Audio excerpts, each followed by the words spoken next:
بسم اللہ الرحمن الرحیم۔ محترم ناظرین، السلام علیکم۔ ایک مرتبہ حضرت عیسیٰ بن مریم علیہ السلام کسی پہاڑ کی چوٹی سے گزر رہے تھے۔ اس وقت ابلیس ان کے پاس آیا اور اس نے ان سے کہا، روح اللہ، یہ بتاؤ کیا تمہارا خدا اس بات پر قادر ہے کہ اگر تم اس چوٹی سے نیچے گرو تو وہ تمہیں بچا سکتا ہے؟ حضرت عیسیٰ علیہ السلام نے کہا، جی ہاں، میرے رب کو یہ قدرت حاصل ہے۔ ابلیس نے کہا، یہ بات حق ہے اور آپ اپنے اس دعویٰ میں سچے ہیں تو آپ اپنے آپ کو اس پہاڑ کی چوٹی سے گرا دیں، میں دیکھتا ہوں کہ آپ کا رب آپ کو مرنے سے کیسے بچاتا ہے۔ حضرت عیسیٰ علیہ السلام نے محسوس کیا کہ شیطان لعین انہیں ناجائز وسوسہ میں مبتلا کرنا چاہتا ہے۔ انہوں نے اس سے کہا، لعین، کیا تو چاہتا ہے کہ میں اپنے رب کی آزمائش کروں؟ یہ علیحدہ بات ہے کہ مجھے اس بات کا یقین ہے کہ میرا خدا میری حفاظت کرے گا۔ اللہ کا ہر فرمان برحق ہے اور ہمیں اس میں شک کرنے کی کوئی گنجائش نہیں ہے، لیکن میں خدا کی آزمائش نہیں کرتا۔ کچھ دنوں بعد ابلیس ان کے پاس آیا اور ان سے کہا، عیسیٰ علیہ السلام، تم تو اللہ ہو کیونکہ تم مردے زندہ کرتے ہو اور غیب جانتے ہو اور لوگوں کو غیب کی خبریں دیتے ہو۔ حضرت عیسیٰ علیہ السلام نے اس کی بات کاٹتے ہوئے کہا، لعین، تو جھوٹ بکتا ہے، میں خدا کا مستجاب الدعوات بندہ ہوں۔ اللہ میری دعائیں قبول کرتا ہے اور اسی کے حکم سے مردے زندہ ہوتے ہیں، اور جہاں تک غیب کی باتوں کا تعلق ہے تو خدا مجھے غیب کی اطلاع دیتا ہے، میں لوگوں کو اس کی خبر دیتا ہوں۔ جب ابلیس نے دیکھا کہ عیسیٰ علیہ السلام اس کے جال میں پھنسنے پر آمادہ نہیں ہیں تو اس نے چیخ ماری اور ان کے سامنے سے بھاگ کھڑا ہوا۔ ابو نصر نیشاپور کا ایک سلطان ہو گزرا ہے۔ ایک مرتبہ وہ لاؤ لشکر سمیت اپنے دارالحکومت میں داخل ہو رہا تھا کہ ایک مکان سے قاری کی آواز نے اسے چونکا دیا۔ ابو نصر قرآن سننے کے لیے رک گیا۔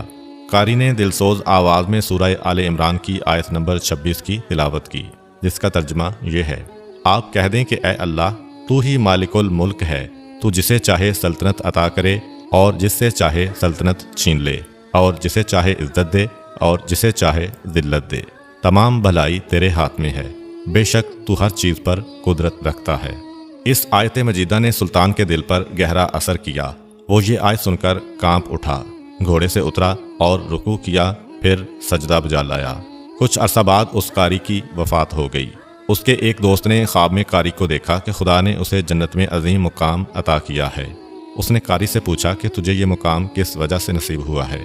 قاری نے جواب دیا، میں تو ایک بدکار اور گناہ گار انسان تھا، میرے نامہ اعمال میں کوئی خاص نیکیاں نہیں تھیں، مگر اس کے باوجود خدا نے مجھ پر خصوصی کرم کیا اور مجھے یہ مقام عطا کیا، اور خدا نے مجھ سے فرمایا، تو نے دنیا میں ایک سلطان کو ہماری عظمت یاد دلائی تھی، اس کی وجہ سے ہم آج تجھ پر رحم کر رہے ہیں اور تجھے بلند مقام عطا کرتے ہیں۔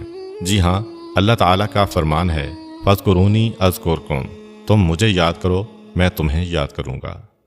پرانے زمانہ میں انطاکیہ ایک بہت بڑا شہر تھا۔ یہ شہر ایشیائے کوچک میں واقع تھا۔ اس شہر کی لمبائی 12 میل تھی اور اس میں انسانوں کی ایک بھاری تعداد قیام پذیر تھی۔ انطاکیہ شہر کے لوگ گمراہ اور ظالم تھے۔ وہ ستاروں اور بتوں کی پوجا کرتے تھے۔ اللہ تعالیٰ نے ان کی رشد و ہدایت کے لیے ان کے پاس 2 نبی بھیجے۔ اہل شہر نے ان کی تکذیب کی تو ان کی تقویت کے لیے تیسرے رسول کو وہاں بھیجا گیا۔ چنانچہ تینوں انبیاء نے لوگوں کو خدا کے راستہ کی دعوت دی اور شہر کے گوشہ گوشہ میں انہوں نے تبلیغ دین کی، لوگوں کو توحید کی دعوت دی، معاد اور یوم قیامت سے آگاہ کیا اور انہیں عذاب خداوندی سے خبردار کیا۔ اہل شہر بڑے بدبخت تھے۔ 3 انبیاء کی مشترکہ تبلیغی کوششوں کا ان پر کوئی خاص اثر نہ ہوا اور پورے شہر میں صرف 40 افراد نے ہی دعوت حق کو قبول کیا۔ شہر کے دوسرے لوگوں نے تینوں انبیاء اور ان کے پیروکاروں کو پکڑ کر انہیں سخت اذیتیں دیں، اور ظلم کی انتہا یہ کی گئی کہ ان مظلوموں کی گردن میں سوراخ کر کے اس میں رسیاں ڈالی گئیں، اور شہر کے ظالم لوگ رقص بسمل سے لطف اندوز ہوئے۔ اس شہر میں ایک مرد مومن رہتا تھا جس کا نام حبیب النجار تھا۔ وہ ان انبیاء پر ایمان لایا تھا، لیکن وہ اپنے ایمان کو مخفی رکھتا تھا۔ وہ شہر میں بڑھئی کا کام کرتا تھا۔ اسے جو مزدوری ملتی تھی وہ اس کو 2 حصوں میں تقسیم کرتا تھا۔ ایک حصہ اپنے اہل خانہ کو کھلاتا تھا اور دوسرا حصہ غرباء و مساکین میں تقسیم کرتا تھا۔ جب حبیب النجار کو اس ظلم کا پتہ چلا تو انہوں نے اپنی قوم کو تبلیغ کرتے ہوئے کہا، اے میری قوم، ان رسولوں کی پیروی کرو، ان کی اتباع کرو جو تم سے کوئی اجر نہیں مانگتے اور وہ راہ راست پر ہیں، اور میں کیوں نہ اس ذات کی بندگی کروں جس نے مجھے پیدا کیا ہے اور جس کی طرف تم سب کو پلٹ کر جانا ہے۔ کیا میں اس ذات کے علاوہ کسی کو معبود بناؤں؟ جبکہ اگر خدائے رحمان مجھے ضرر پہنچانے کا ارادہ کر لے تو ان کی شفاعت مجھے کوئی فائدہ نہیں دے سکتی اور نہ وہ مجھے چھڑا سکتے ہیں۔ تب تو میں صریح گمراہی میں مبتلا ہو جاؤں گا۔ میں تو تمہارے پروردگار پر ایمان لے آیا ہوں، لہٰذا میری بات سن لو۔ کیا میں اسے چھوڑ کر دوسرے معبود بنا لوں؟ حالانکہ اگر خدائے رحمان مجھے کوئی نقصان پہنچانا چاہے تو نہ ان کی شفاعت میرے کسی کام آ سکتی ہے اور نہ وہ مجھے چھڑا ہی سکتے ہیں۔ اگر میں ایسا کروں تو میں وعدے گمراہی میں مبتلا ہو جاؤں گا۔ میں تمہارے رب پر ایمان لے آیا، تم بھی میری بات مان لو۔ لیکن ظالم لوگوں نے ان کی بات پر کان نہ دھرے اور ان کی نصیحت سن کر خواب غفلت سے بیدار نہ ہوئے، بلکہ ظالم درندے یکدم اس پر ٹوٹ پڑے اور بیچارے کو اتنا مارا کہ اس کی آنتیں باہر نکل آئیں۔ پھر اس کا گلا دبا کر قتل کر دیا اور لاشا کو ایک کنویں میں ڈال کر اس میں مٹی ڈال دی گئی اور وہ کنواں اس کا مدفن بن گیا۔ بعض روایات کے مطابق ظالموں نے اسے پکڑ کر آری سے 2 حصوں میں تقسیم کیا تھا۔ ایک اور روایت میں مذکور ہے کہ لوگوں نے اس کی گردن میں سوراخ کیا اور اس میں رسی ڈالی اور پھر اسے صلیب پر چڑھا دیا، جہاں اس کی موت واقع ہوئی۔ حبیب النجار کو موت سے قبل انبیاء دکھائی دیے تو اس نے یہ آخری الفاظ کہے، میں تمہارے رب پر ایمان لایا ہوں، میرے گواہ رہنا۔